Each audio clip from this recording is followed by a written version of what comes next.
Hello everyone, welcome back to Spiritual Growth Tarot. I'm Denise, and today I'm using the Tarot de St. Croix by Lisa de St. Croix. And this reading is for, actually it comes in a really awesome box with a book, and it's really cool. But anyway, I'm doing this reading for Sunday, July 25th, 2021. What is it that we need to know in order to heal our souls and shine brightly on our path with all of our life force flowing freely?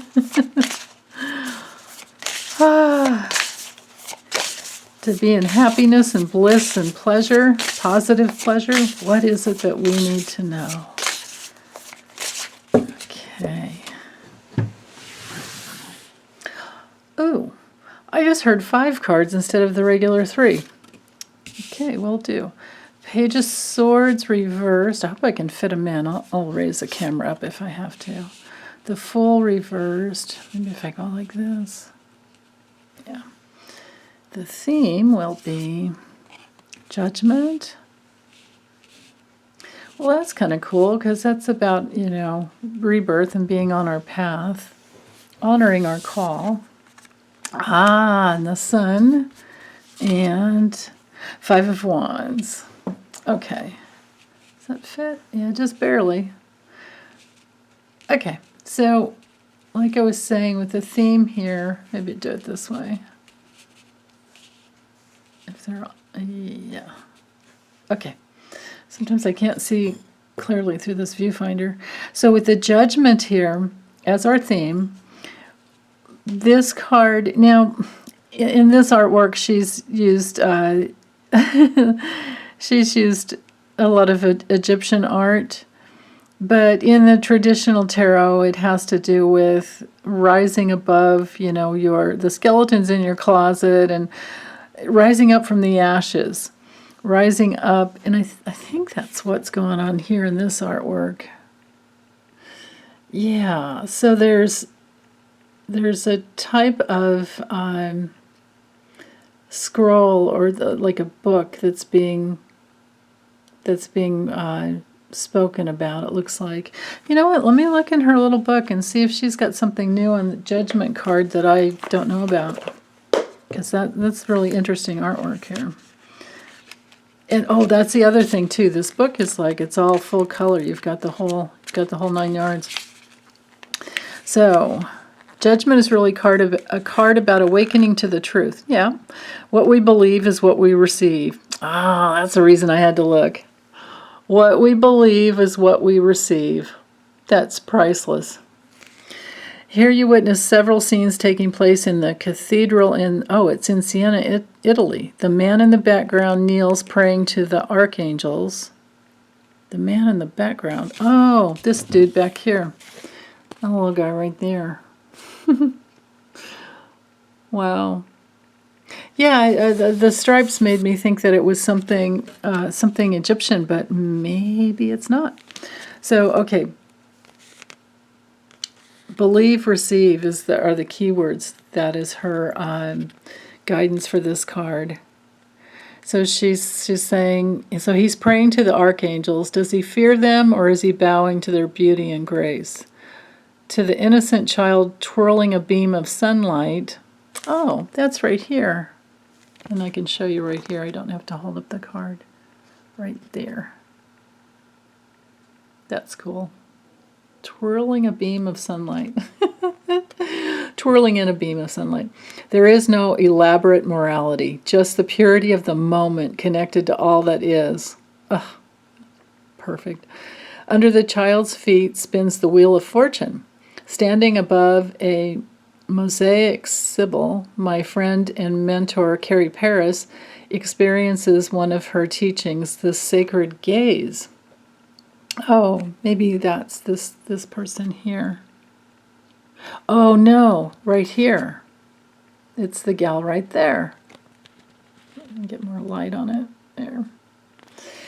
And she's saying, when I visited the Siena Duomo, I'm not sure about that. Duomo? It's not dojo. And saw the mosaics of 10 Sibyls and tarot imagery, I felt my soul opening to a new paradigm. There is room for all beliefs, even when what we might have thought was the most restrictive place. Wow. That's cool. So that's a liberation and a rebirth of the true meaning of this card. But I love that what we believe is what we receive. It's so true. It is so, so, so true. And even down to our just most basic attitudes. Our attitudes definitely manifest, our reality. So that's the theme. We have to really check into our beliefs. Do we believe in, deities, and do we believe that we need to fear God? No, I don't think so. Do we rejoice in the light? That's what this child is teaching us. That's beautiful. And the sacred gaze, go for it. I love it. But primarily this card is about rebirth, renewal, and honoring your call. So if you get on your path, you'll definitely bring in all the vitality you need to nurture you through that. The sun is all about success. It has everything to do with things to celebrate. It definitely chimes in with the little girl here dancing in the sunbeam on the wheel of fortune, turning her own wheel, right? With joy and happiness and positive pleasure. So, yeah, and the sun appeared. I love this artwork. So, because the sun is mirroring the Fool, but the Fool's reversed, this tells me not to be afraid of getting on your path. Don't hesitate to get on your path. Don't hesitate to honor your call. You'll find your freedom if you don't hesitate. And it's also about being careful to not believe that it matters that you do get on your path, that you do blaze your own trail, and you do look for your way home to your energy within, that it flows absolutely freely. The life force within, if it's aligned with your higher self, will flow as freely as humanly possible. Yeah. So and then here, bookending each other, we have the Page of Swords reversed and the Five of Wands. The Page of Swords reversed, that can come in sometimes when we've been stuck in some mind games. And you can see that here, we have mathematical equations. We have the geometry, the sacred geometry there. And it's usually about studying new things and going for it with a lot of enthusiasm. But when it's reversed, it can have us stuck in a little bit of a mental box. It can have us in that paradigm where we're not seeing clearly because we could be kind of confused. But then again, if you drop down into your body, you'll get to wherever you need to get to. If you stay stuck in your head, you're just going to spin. So this has to do with staying out of the spin and being willing with the Five of Wands to maybe fight a little bit. Maybe be in a bit of a struggle or it can be that, I get it. It's actually, what this is saying is, it's like what I always say in the past, our struggle should only be to keep our hearts open. But what we do really is we get in this battle and this struggle where our life force gets caught up in the false beliefs in our head. And then that's a constant battle. This can also be a card of pride. So if we're in false pride, if we have a weak ego, a dependent ego, or an overblown narcissistic ego on any level, that's going to come from our head, right? Like this false belief that we need to be a certain way in order to be approved of or admired or seen better than we are. And that's because we didn't get the just, basic love and comfort and connection that we needed when we were little. So what we do is we try to find that connection in some other way. So if we had parents who, oh, look, honey, you got an A, when they don't, aren't normally very demonstrative of any affection, and you get it through school, or you get it by being a good little girl that wears a pretty little dress, things like that. You get it through objectification, however we get it, or maybe we get it from, doing all kinds of housework around the house. Maybe we got it from staying out of the way, or maybe we get it sometimes by confrontation. And sometimes we get attention when we're little. We get attention by being bad.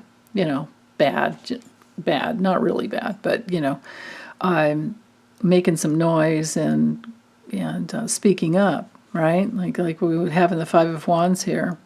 And so then we develop this false belief here with the Page of Swords reversed that the only way we can get attention is to be like that.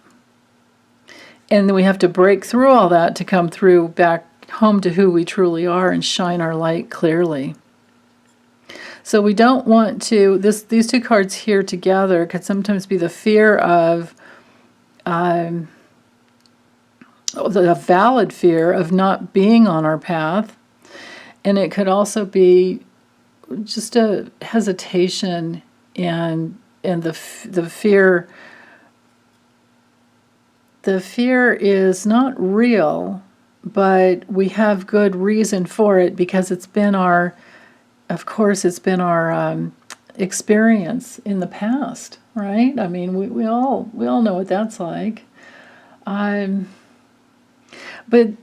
the Page of Swords, sometimes when it's reversed, it really helps to reveal what's deep down underneath.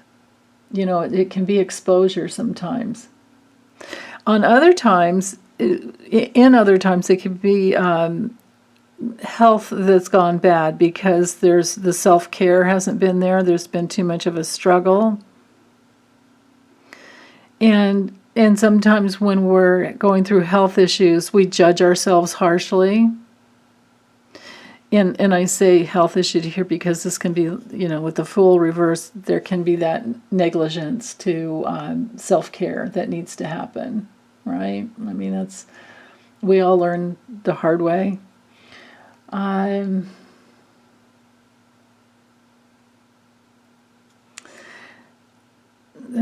trying to feel, and if there's something, this can be sometimes with the Fool reversed, it can be, the message here could be, don't miss the opportunity to look for the false belief that has us, up in our heads. And that's our struggle, is to just drop down into our hearts and be with ourselves, love ourselves through it. And then the light will shine through and flow freely. And then the rebirth will occur. And every time we do that, every time we get ourselves out of that mental spin and have the courage to be in our bodies, have the courage to meet our pain, have the courage to open our hearts to ourselves and our parents and caretakers from the past, and anyone who's ever put us down or held us back or tried to hold us back or tried to manipulate us, even unconsciously. Usually it's unconsciously. They don't realize that that's what they're doing.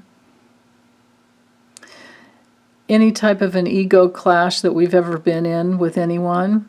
Let's say we were in a period of time where we were kind of vulnerable and dependent, and so there we had our as an adult you would call it a weak ego, and you bump up against somebody else who's got a little bit of narcissism, no matter how small, and they take advantage because we're at a weak place. Well, that's a perfect recipe to heal something, isn't it? Because from that place, you find your healthy boundary, and then you rebirth yourself, and then you have a whole new life. And it could be the other way around, where the person with the weak ego is very manipulative over somebody who's just really just trying to help. So, there's a myriad of ways that those combinations can manifest in relationship. But the key is to always take self-responsibility, just like just like Lisa said, what we believe is what we receive. So believe and receive that you deserve all the best in life, and that will come through. But we also have to work through our, fragmented ego that is trying to become healthy. Because a healthy ego will step aside and take its cues from the higher self that says, hey, let's try something new. Let's go this way. Let's try something new. Let's get really clear with our focus and try something brand new, and not be afraid of the shadows, and not be afraid to take this new path. But you have to keep your heart open to yourself and all those involved, and just move forward and love yourself through it. So, okay, well, that's all I have for today. Thanks, you guys. Bye.